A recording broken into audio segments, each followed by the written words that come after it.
is the DeFi Decoded podcast by 9 Point Partners. The ideas and opinions expressed in this podcast should not be taken as investment advice. Always consult with your financial advisor before investing. Hello and welcome back to another episode of DeFi Decoded. I'm Alex Tapscott here with Andrew Young.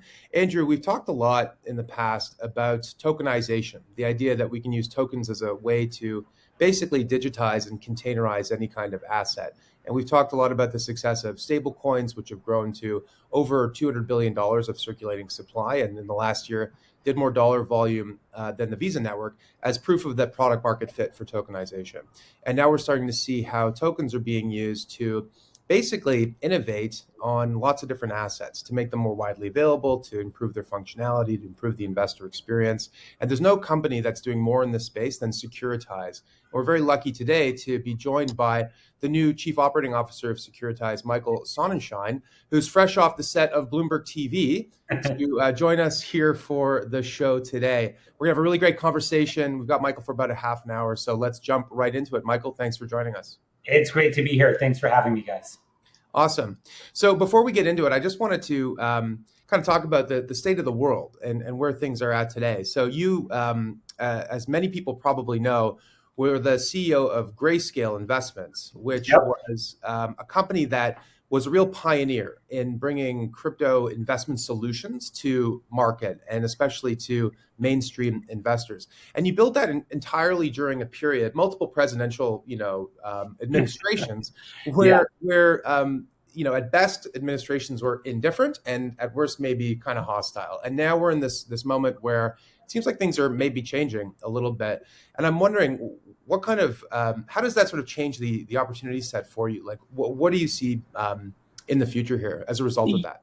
Yeah, listen, there's a lot to unpack there. Obviously the team at Grayscale and I did some really pioneering work over the decade plus that I was there. And to your point, we did have to weather through all different kinds of cycles.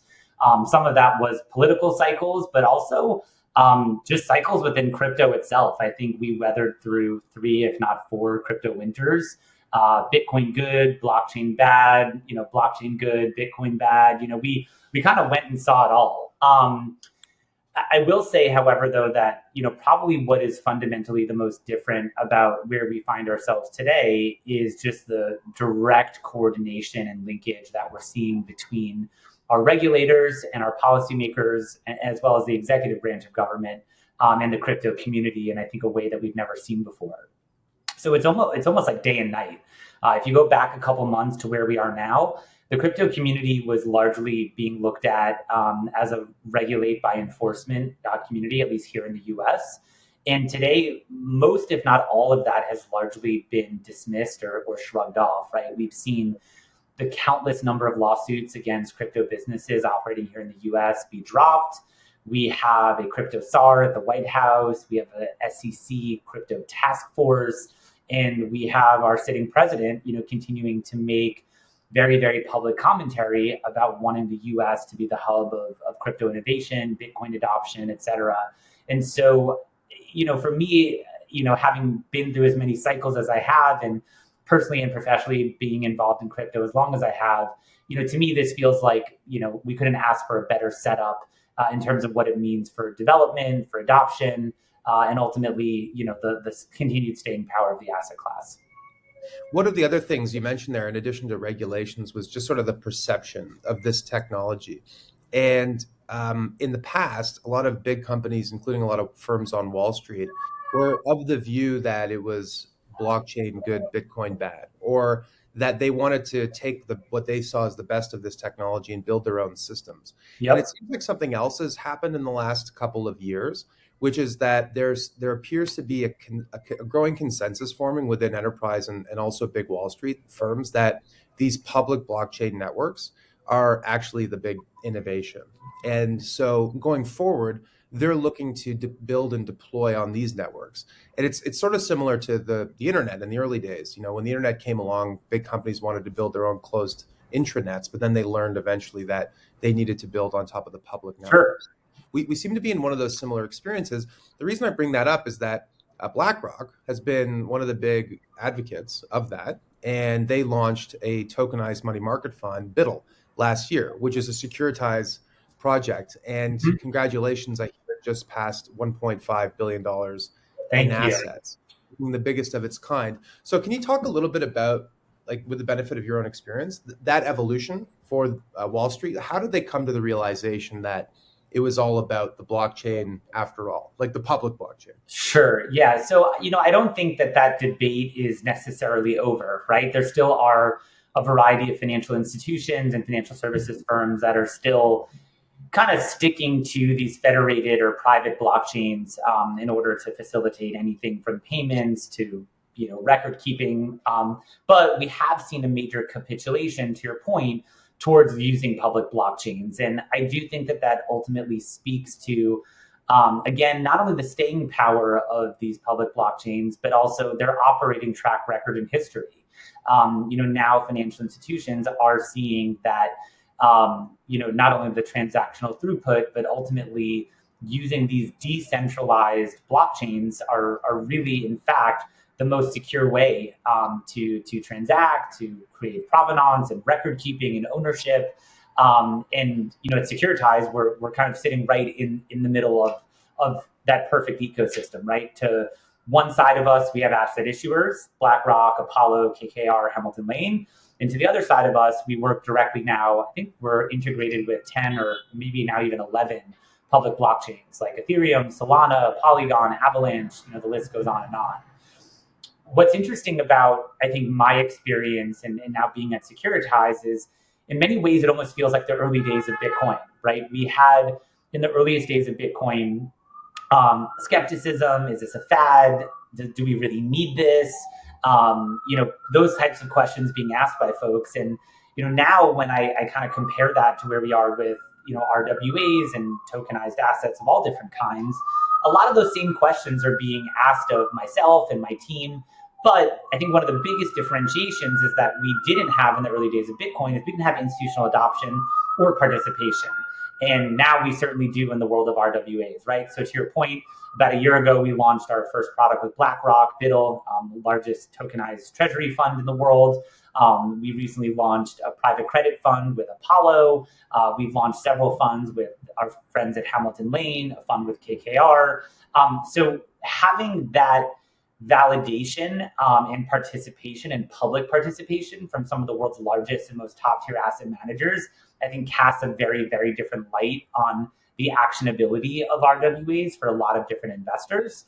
And I think that's actually being reflected in the growth, right? So in the last year alone, I believe the RWA market has doubled in size. And within that, I think the tokenized treasury market has grown about 500, if not more % over that same period. So it's still early days. We're talking about billions of dollars, not trillions of dollars yet. But I think the combination of the momentum, who's involved, as well as the regulatory and legislative backdrop, to me suggests that the acceleration from here is going to be tremendous. Yeah. One of the things you said, which I thought was really interesting, is that you're a connector between the asset issuers and the blockchains. And you mentioned all these different chains. And judging by that answer, it seems like you're chain agnostic in a way. How do you think about the underlying technology stack? Like, when BlackRock comes to you and says, hey, we want to tokenize the next thing, do you make recommendations? Do you say, great, what you should do is deploy it on all the 10 most popular chains for this kind of thing? Do you prioritize one over the other? Like, what is your philosophy as a result? Yeah, so we are definitely chain agnostic. I'd start out by saying that. That being said, the chains that we are integrated with and will continue to integrate with, we need to make sure that we can put the appropriate protections in place. Ultimately, what we are issuing is a digital security, and securities are regulated. There's very tried and true frameworks that govern how securities can be sold, how securities can be transferred amongst owners, et cetera. And so ultimately, we need to be able to actually leverage the technology of each of the blockchains we're integrated with to ensure that we can whitelist the appropriate addresses, to make sure that the assets are owned by the folks that we want them to be owned by, to ensure that we can put in smart contract functionality to ensure that the asset transfer and tracking doesn't get away from us or the asset issuer, and also to make sure that the functionality is able to really enhance for investors an experience that they're often not getting in a traditional asset. So for instance, in the case of BUIDL, if you think about most money market funds or treasury funds, the interest on them is paid out, usually monthly or sometimes even quarterly. In the case of BUIDL, we're actually paying out dividends on a daily basis, right? And so it's really, really important that Securitize's platform is able to properly integrate with the tech stack with each of the various blockchains. And ultimately, we are seeing that certain blockchains have definitely put their foot forward in wanting to be essentially a landing spot, if you will, or a hub for RWA growth, whereas other blockchains perhaps are focusing on other utilities surrounding their technology stack. Yeah, and I think one of the things that was most interesting was sort of the news last week that you guys were partnering with Ethena to launch a essentially institutional grade EVM chain called Converge. And we talk on this podcast all the time about how like we're big believers in this idea of kind of like app chains and, like essentially thematic chains. And so do you want to, I think we actually asked Carlos about this last time he came on the pod, and he didn't hint towards anything, but he was kind of like, oh yeah, it might make sense in the future. So yeah, do you want to just talk a little bit about that partnership and like what the vision is there? Yeah, so Ethena has been a really amazing partner for the Securitize organization for quite some time now. I think one of the first areas where we were really able to work with them was one of their products, USDTB, I think became the first stablecoin to be 100% backed by the BUIDL product. And so we're starting to see quite a bit more utility and usage of products like BUIDL backing the reserves of various stablecoins as investors are demanding increasing amounts of transparency about the stablecoins they're using, where are their underlying assets held, and how are they being properly managed. So I think building off of that and seeing the expertise that the Ethena team has in the world of DeFi and the connectivity they have kind of combined with Securitize and our connectivity and expertise with tokenization and the partners we have in folks like BlackRock and others, it just kind of made natural sense for us to partner to build an institutional grade settlement layer for RWAs, digital dollars, et cetera. One of the areas, again, I kind of feel like a broken record or I keep harping on this, but we all kind of collectively share this burden that like we don't want to tokenize just to tokenize, right? Because it sounds good or it makes you appear like you're Web3 focused or Web3 compliant or forward thinking.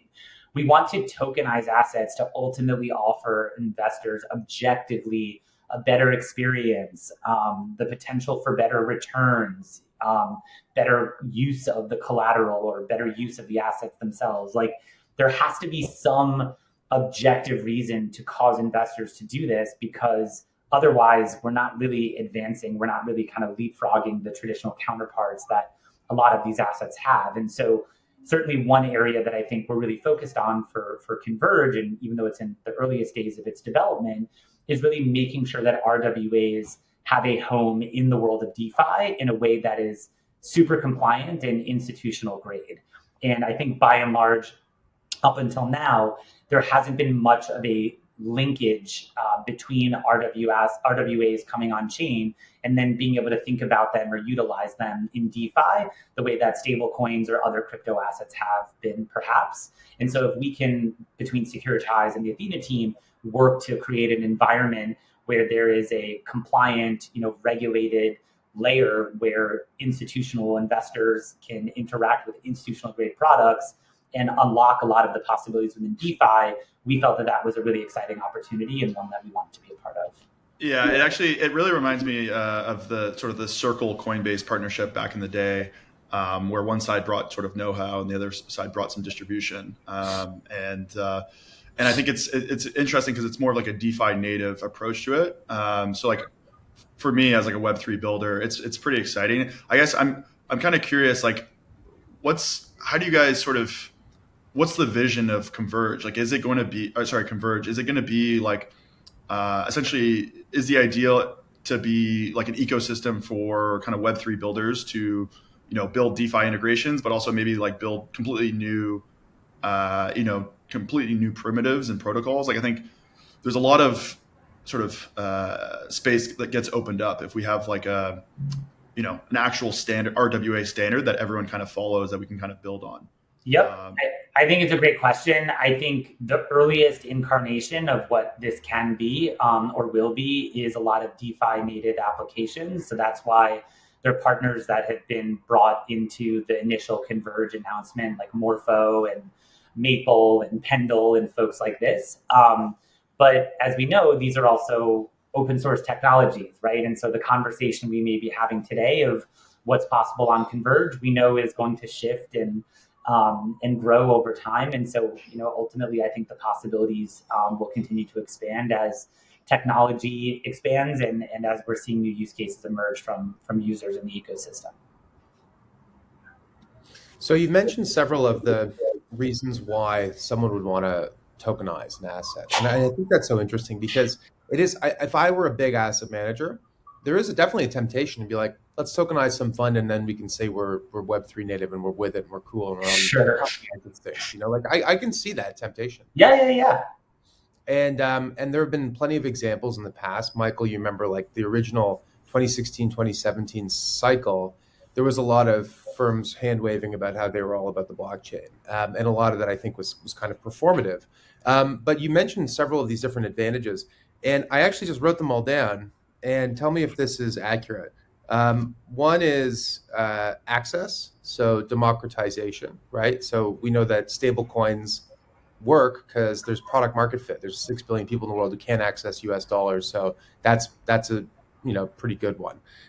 Costs, driving down costs, improving the experience for investors, potentially improving returns, and then what I would say call utility, like you mentioned, the ease with which you can use it as collateral. And that's, sort of like making the assets more composable and more useful for DeFi and things like that. All true. All true. And you know what else? URECA spells Eureka, utility, returns, experience, cost, access. So there you go. You can call it like, this could be your new branding, your new marketing thing. Okay. But I may borrow that. What's that? I said I may borrow that. We'll see. Go for it. So let's talk about the first big one, though, which is access.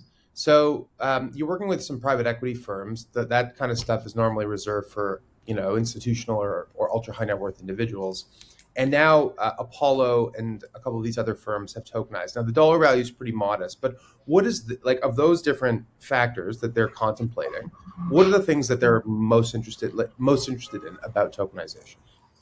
Well, I think for them, it's certainly distribution. When you do think about, to your exact point, who are the typical buyers of those types of products, as well as anyone, Alex, there are only so many sovereign wealth funds and so many institutions and so many family offices, and they only have so much capital to be committing to these products. And so there is a lot of wealth that has been generated within the crypto ecosystem.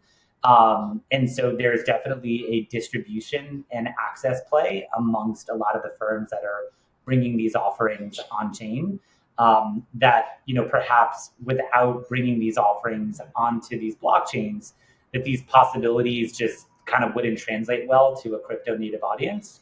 So there's certainly adoption amongst those types of investors, and it could be individuals, it could be institutions, it could be treasuries, it could be DAOs, it could be balance sheets. It really runs the gamut.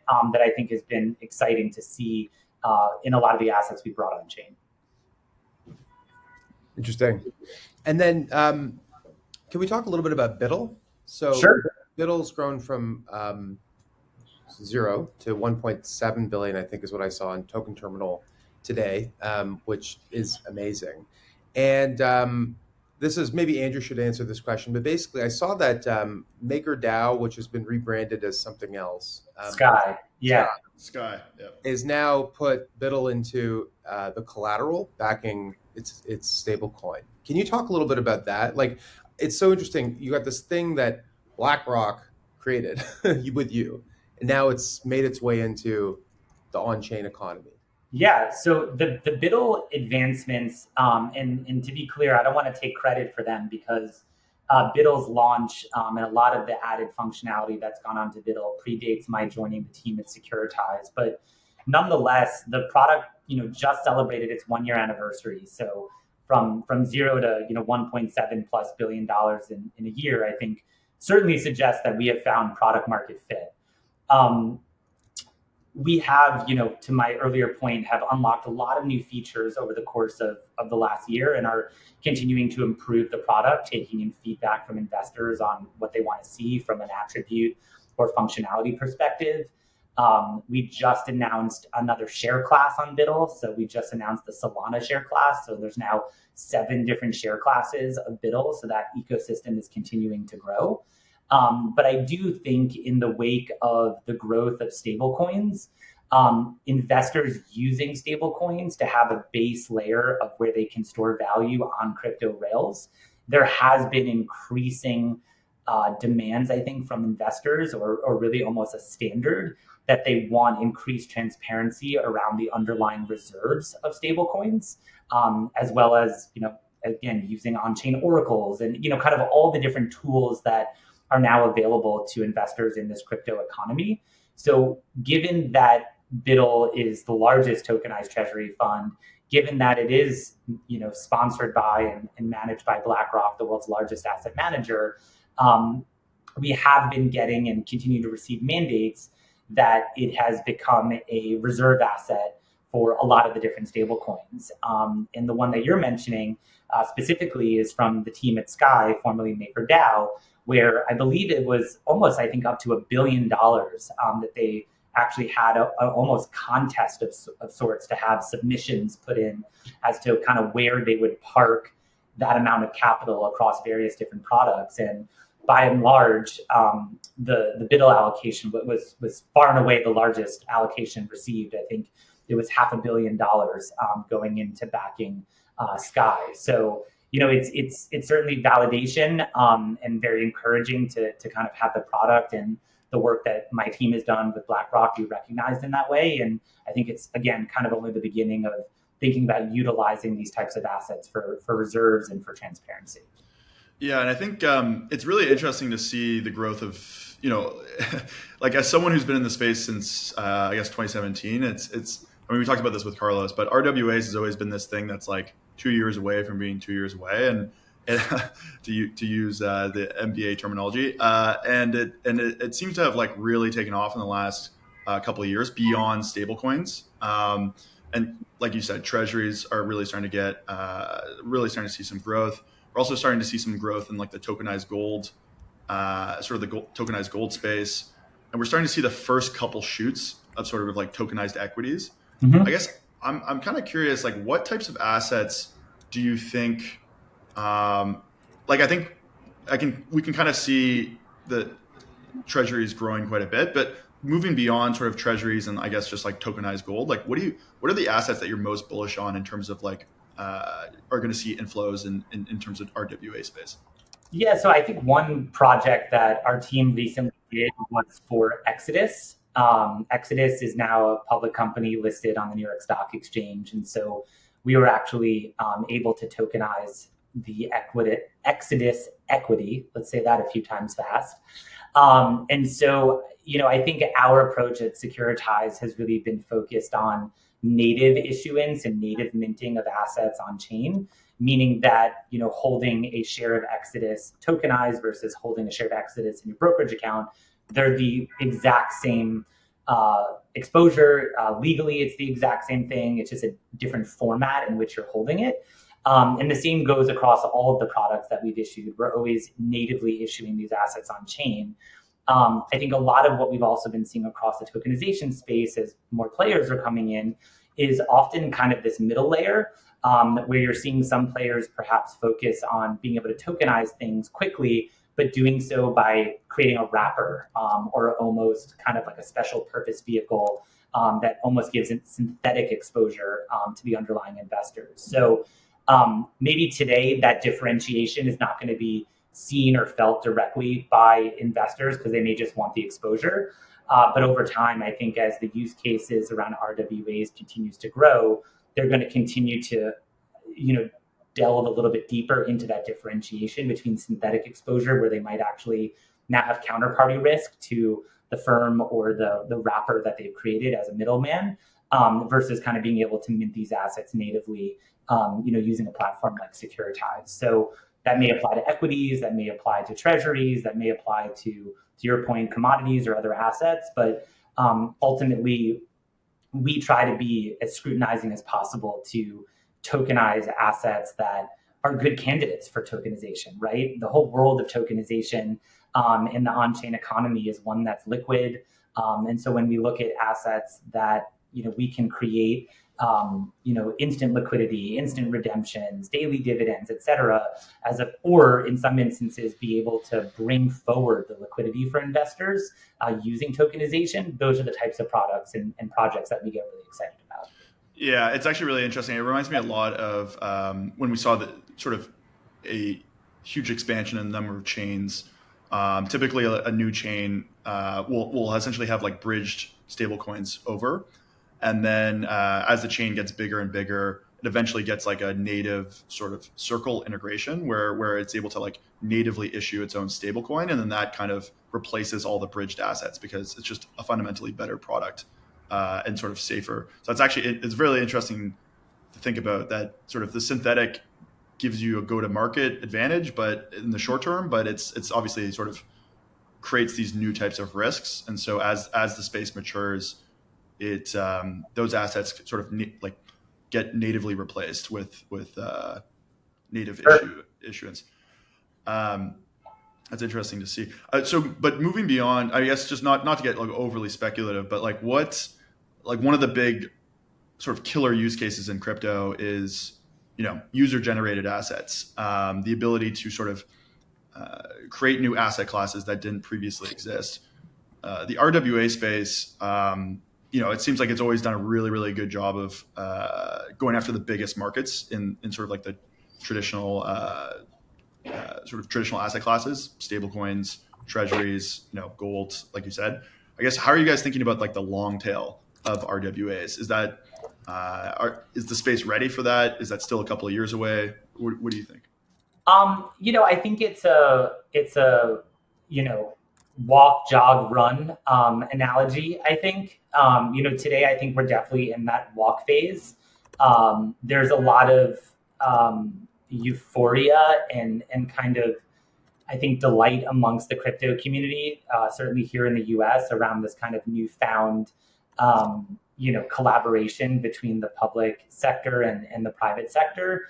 And so ultimately, what that means for what types of assets should come on chain, I think, is going to be a function of what we're seeing from the investor community and what kind of assets they want to bring in. We are starting to see a convergence between kind of owning wallet share in the investment community. So you might see some firms today that are, in many instances, perhaps offering spot or even derivatives exposure in crypto, now wanting to get larger wallet share of their customers' assets by offering things like equities or bond trading or things of that nature, so that all of that activity is housed in one place. And so I think it's paying attention to those types of signals for us and interacting with our investors and customers to really figure out what will continue to be good candidates for growth. But a lot of what's out there works. And so we, again, want to make sure that when we do, in fact, tokenize, we're objectively, raising the bar on the investor experience. Yeah, that makes sense. So let's, speaking of speculative, like looking out, Michael, a couple of years, the growth has been tremendous in tokenization, but it's started from a pretty low base, right? So going from 0 to 3 billion is really impressive, or 5 billion, I guess, is sort of where the world is at today. What happens when we're at 500 billion or $1 trillion? And I'm not talking about like, obviously you'll be a happy camper and Securitize as a company will be, worth a lot, but I'm thinking more about the financial market as a whole. Like, I think that banks, for example, are quite worried about stable coins because of the deposit business being kind of foundational to their whole lending operation. Yeah. And so I wonder if the same kind of risk, like the same kind of disruption exists for the existing market and the existing industry because of this big trend that we're experiencing. Yeah, I think there's a lot that is going to be figured out over the coming quarters, whether we might see financial institutions create, their own stable coins. We've seen some commentary come out about that. I think we just saw It was today, World Liberty is announcing their own stable coin. So, the barrier to launch a stable coin is probably as low as it's ever been. And obviously, folks see how compelling a business model it can be. I think at the same time, though, that the stablecoin market today is about 225 billion compared to like the tokenized treasury market of kind of $4 or $5 billion. Yeah. But the tokenized treasury market is growing infinitely faster than the early days of stablecoins, and I think that's because the tokenized treasury products like BUIDL are really kind of reshaping how people think about using a money market fund. So when I say that, it's typically investors may say, oh, I have some cash lying around, rather than letting it sit idle, I'll put it into a money market fund. And it's almost like a place that you kind of set it and forget it. And it's very high quality assets that you're putting there in terms of yield. Investors typically then aren't thinking about using a money market fund or owning treasuries as a way to kind of, rehypothecate or create collateral or go as far as to bring those assets into the world of DeFi, right? And so the fact that we're now starting to see assets like BUIDL being used as a high quality piece of collateral, a yield bearing piece of collateral that an investor can use, still earn that yield, but be able to post it as collateral to do a trade, or post as collateral to facilitate a derivatives trade, or post on an exchange, or again, even bridge it into the world of DeFi. It's starting to really think for a lot of investors, make them curious as to whether or not the underlying substrate for a lot of their activity should be done on top of a stable value non-yield bearing asset, or perhaps a stable value yield bearing asset. And in a world of low rates, I think investors are probably scrutinizing this even more, how to make sure every dollar, every cent is as productive for them as possible. Awesome. So we've got you for one more question. Okay. I'll try to make it a good one. So stablecoins have had a lot of success because they're global. They're available to anybody who has, access to a crypto wallet. And a lot of these tokenization projects, at least initially, have been available to qualified investors only, right? And there's different ways to qualify an investor. But I wonder, if stablecoins prove that everybody wants a US dollar bank account, then I think that tokenized assets like BUIDL and others will demonstrate that everybody wants a tokenized, investment account, right? Like a way to get exposure to all the things that the average, American high net worth individual or Canadian high net worth individual can access. And I'm wondering, when do you think, how do you reconcile that? How do you grow these kinds of products in a compliant way but also while maximizing their usefulness to a global community of investors? Yeah, so if investors are waiting for some kind of an account, they're looking in the wrong place. The account already exists. It's called a wallet, right? Yeah, exactly. And, I was recently, speaking publicly with my good friend, Christine Moy at Apollo. And, to draw on her analogy, she sees a world in which her wallet is where, she gets her employment income directly deposited there.